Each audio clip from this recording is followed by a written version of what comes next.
Hello guys, তোমরা কেমন আছো? আমরা তো অনেক ভালো আছি। তোমরা তো জানোই যে 3 তারিখে আমার ভাইয়ের জন্মদিন ছিল। তো এটা ছিল আমার ভাইয়ের জন্মদিনের ভ্লগ। তো সকালবেলা বিছানা পরিষ্কার করে এখন চা খেয়ে নিচ্ছি। চা খাওয়ার পর মাংস এনে মাংসটাকে পরিষ্কার করে ধুয়ে নিচ্ছি। ধোয়ার পর এখানে আমার ভাইকে স্নান করিয়ে নতুন জামা প্যান্ট পরিয়ে দিয়েছি। তো এখানেও বেলুনগুলো দেখে বলছিল খুব ভালো লাগছে কালারগুলো।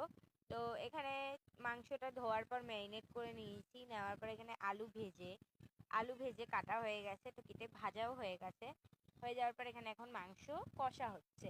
আর ভাইয়ের জন্য 5টা ভাজা এখানে বানানো হয়েছে। মাছ ভাজা, আলু ভাজা, পটল ভাজা, কাঁকরোল ভাজা, বেগুন ভাজা, সব 5 রকমের ভাজা। এখানে মাছের মাথা দিয়ে ডাল সব রেডি। এইখানে শাক ভাজা, চাটনি, ভাতও হয়ে গেছে। এখানে পায়েস, সবই প্রায় রান্না বান্না শেষ। তো এরপর কাঁসার থালা বাটিতে সাজিয়ে আমাদের খেতে দিল। যেহেতু আমার বার্থডে হয় না, সেই জন্য ভাইয়ের জন্মদিনে ভাইকে যা দেয় আমাকেও সেই সমানভাবেই দেয়। আমাকেও একটা নতুন জামা দিয়েছে, তো ওটা আমি কেক কাটার সময় পরবো। তো এখন জেঠু ভাইকে আর আমাকে আশীর্বাদ করছে।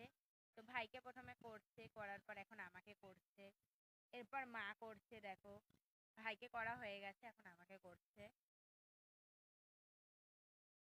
তো এখানে বেলুনগুলো সাজানো হয়ে গেছে, মানে ফোলানো হয়ে গেছে, ফুলিয়ে ঝুলিয়ে রাখা হয়েছে। তো সন্ধেবেলা এখন বেলুনগুলোকে সাজিয়ে নিচ্ছি।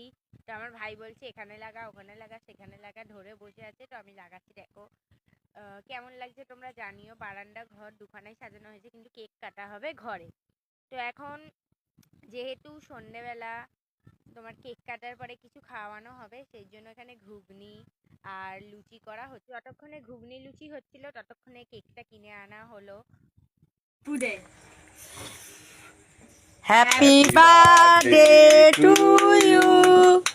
Happy birthday to you.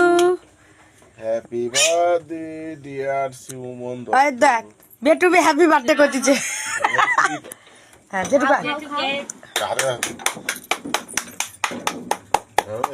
জ্বললো না অনেকক্ষণ হয়ে গেছে না, জন্য জ্বলছে। এবার খাও। না বন্ধ করে দাও, খাওয়াবে ওটা দেখো। তো কেক কাটার পর এই যে কেকের পিস খেয়ে নিলাম। কেকটা কেটে পিস করে এখন সবাইকে দিয়ে খেলাম। তো রাত্রিবেলা ঘুগনি আর লুচি খেয়ে নিয়েছি। তো আজকের জন্য বাই।